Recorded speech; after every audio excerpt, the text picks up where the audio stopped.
অতিরিক্ত হতাশা, একাকিত্ব এবং দুশ্চিন্তা থেকে মুক্তির জন্য কোরআন ও সুন্নাহর আলোকে কী ধরনের মানসিক ও আমলগত প্রস্তুতি নেওয়া উচিত? হতাশা, একাকিত্ব, দুশ্চিন্তা এগুলো এখন আমাদের সমাজের একটা কমন বিষয়ে পরিণত হয়েছে।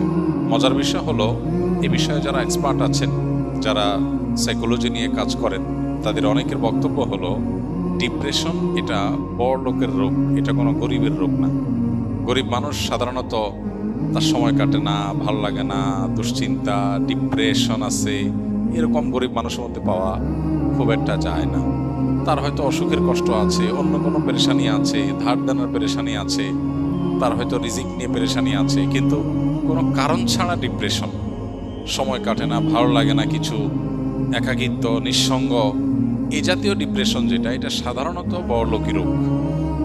পৃথিবী যত উন্নতির দিকে অগ্রসর হচ্ছে, বাহ্যিক এবং খোলা চোখে যে উন্নতির দিকে আমরা এগিয়ে যাচ্ছি, এগুলোর সাইড এফেক্ট হিসাবে এমন অনেক বিষয় আছে যেগুলো আমাদেরকে ধ্বংসের অতল তলে নিয়ে যাচ্ছে। এর মধ্যে একটা হলো এটা, পৃথিবীতে যেই অঞ্চল, যেই এলাকার মানুষ যত বেশি উন্নত, যত বেশি অগ্রসর, তাদের ডিপ্রেশনের পরিমাণও তত বেশি, তাদের মধ্যে আত্মহত্যার প্রবণতা অনেক বেশি। ডিপ্রেশন সাধারণ মানুষ তো বটে, শিশুদেরকে পর্যন্ত ডিপ্রেশন পেয়ে বসছে। তো একজন ঈমানদার, প্রথম কথা হলো তিনি সর্বাবস্থায় আল্লাহ রাব্বুল আলামিনের জিকির এবং স্মরণ নিজের মধ্যে জাগরুক রাখবেন। এটা হলো দুশ্চিন্তা মুক্তির সবচেয়ে বড় এবং প্রধান উপায়।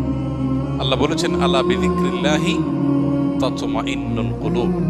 আল্লাহর জিকির এবং স্মরণ, এটা দিয়ে যদি কেউ সদা তার অন্তরকে জাগ্রত রাখে, আল্লাহর সাথে যদি কেউ কানেক্টেড থাকে সব সময়, তাহলে তার অন্তর প্রশান্ত থাকবে, স্থির থাকবে, ডিপ্রেশন তার অন্তরকে পাবে না।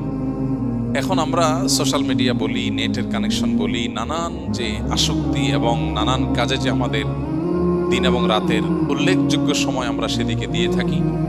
সোশ্যাল মিডিয়াতে কোনো আনন্দ, কোনো বেদনা, যেগুলো আমাদেরকে সর্বমুহূর্তে আমাদের ফোকাসকে বিক্ষিপ্ত করে ফেলছে। কখনো আমরা একটা নিউজ দেখে আনন্দিত হয়ে যাচ্ছি, কখনো আরেকটা নিউজ দেখে আমরা বেদনাহত হচ্ছি, কারোর স্ট্যাটাস দেখে আমরা ক্ষুব্ধ হয়ে যাচ্ছি, কারোটা দেখে আমরা খুশি হয়ে যাচ্ছি। এই যে ছোট ছোট ডোপামিনগুলো, এগুলো আমাদের মন, মস্তিষ্ক, চিন্তাধারা এগুলোকে বিক্ষিপ্ত করে ফেলে।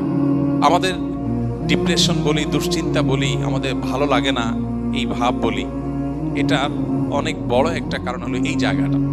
এর বিপরীতে একজন ঈমানদার যখন আল্লাহকে স্মরণ করে, আল্লাহর স্মরণকে পরিপূর্ণভাবে নিজের মধ্যে জাগ্রত রাখে, সে ব্যক্তিকে আল্লাহ তাআলা অন্তরকে প্রশান্তি দিয়ে পরিপূর্ণ করে দেন। সাহাবায়ে কেরাম রিদওয়ানুল্লাহি আজমাইন, তারা ছিলেন সবচেয়ে বড় রোল মডেল এই আইটেমের।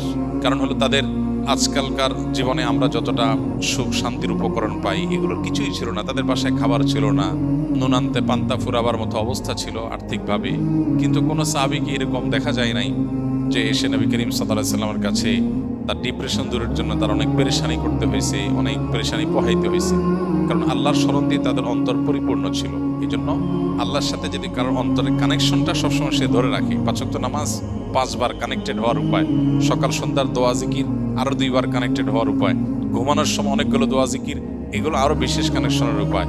এর বাইরে চলতে ফিরতে, উঠতে বসতে, বাজারে যেতে, বাজার থেকে আসতে, খেতে, খাওয়ার শেষে, খাওয়ার মাঝখানে, ঘুম ভেঙে গেলে, ঘুমাতে গেলে, ঘুম থেকে ওঠার পর, ওয়াশরুমে যেতে গেলে, বাসায় ঢুকতে গেলে, বাসা থেকে বের হওয়ার সময়, যে কোনো ভালো কাজ শুরু করার সময়, সারাক্ষণ আল্লাহর স্মরণ দিয়ে আমাদের জীবনটাকে অত্যন্ত ব্যস্ত করে রাখা হয়েছে আমাদের প্রশান্তির প্রয়োজনে। আমরা সেখান থেকে সরে গেছি, ডিপ্রেশন আমাদেরকে পেয়ে বসেছে। এটা হলো প্রধান কারণ।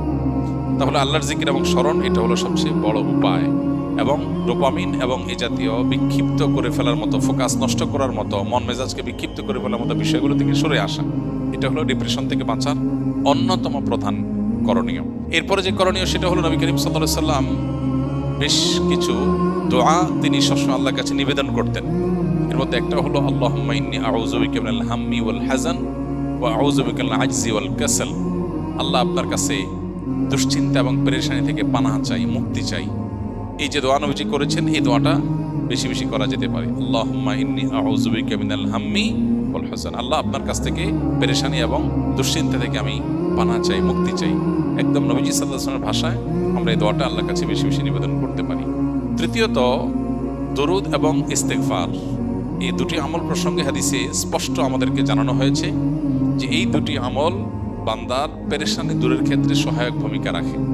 যে ব্যক্তি ইস্তেগফারকে তার জন্য অবধারিত করে ফেলে। ইস্তেগফার যে ব্যক্তি নিয়মিত করতে থাকে, আল্লাহ তাআলা যে কোনো পেরেশানি থেকে মুক্তির পথ তার জন্য বের করে দেন। সেজন্য এই আমলগুলো আমরা বিশেষভাবে আল্লাহ তাআলার কাছে নিবেদন করতে পারি।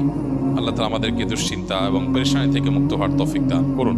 মনের আশা পূরণ হওয়ার কোনো দোয়া আছে কিনা, থাকলে কি আল্লাহ তাআলার কাছে যে বিষয়ে আপনি ভালো কিছু আশা করেন সেটার জন্য আল্লাহ তাআলার কাছে দোয়া করবেন। দোয়া কবুলের জায়গাগুলো জুমার দিন আসরের পর, ভোর রাত তাহাজ্জুদের সময়, পাঁচ ওয়াক্ত নামাজের পর, বৃষ্টির সময়, এই সময়গুলো দোয়া কবুল হয়। দোয়া কবুল আরও বেশ কিছু সময় আছে, উপলক্ষ আছে, এগুলো আল্লাহর কাছে দোয়া করবেন। আর আল্লাহর কাছে যে কোনো নিজের মনের ভালো চাওয়াকে পূরণ করার জন্য কমন কিছু দোয়া আছে। আল্লাহুম্মা ইন্নী আসআলুকা মিনাল খাইরি কুল্লি আজিলিহি ওয়া আজিলি। আল্লাহ আপনার কাছে যত ভালো আছে, নগদ ভালো, দূরবর্তী ভালো, দুনিয়ার ভালো, আখিরাতের ভালো, সব রকমের ভালো আপনার কাছে চাই। এই যে সব রকমের ভালো একসাথে চেয়ে ফেললেন, ওয়া আউযু বিকা মিনাশ শাররি কুল্লি আজিলিহি ওয়া আজিলি। আল্লাহ আপনার কাছে মন্দ থেকে পানা চাই, দুনিয়ার মন্দ, আখিরাতের মন্দ, নগদ মন্দ, দেরির মন্দ, সবগুলো থেকে পানা চাই। এইভাবে আল্লাহ তাআলার কাছে অনেক দোয়া আছে যে দোয়াগুলোর মাধ্যমে আমাদের সমস্ত যাবতীয় কল্যাণ আল্লাহর কাছে আমরা চেয়ে নিতে পারি।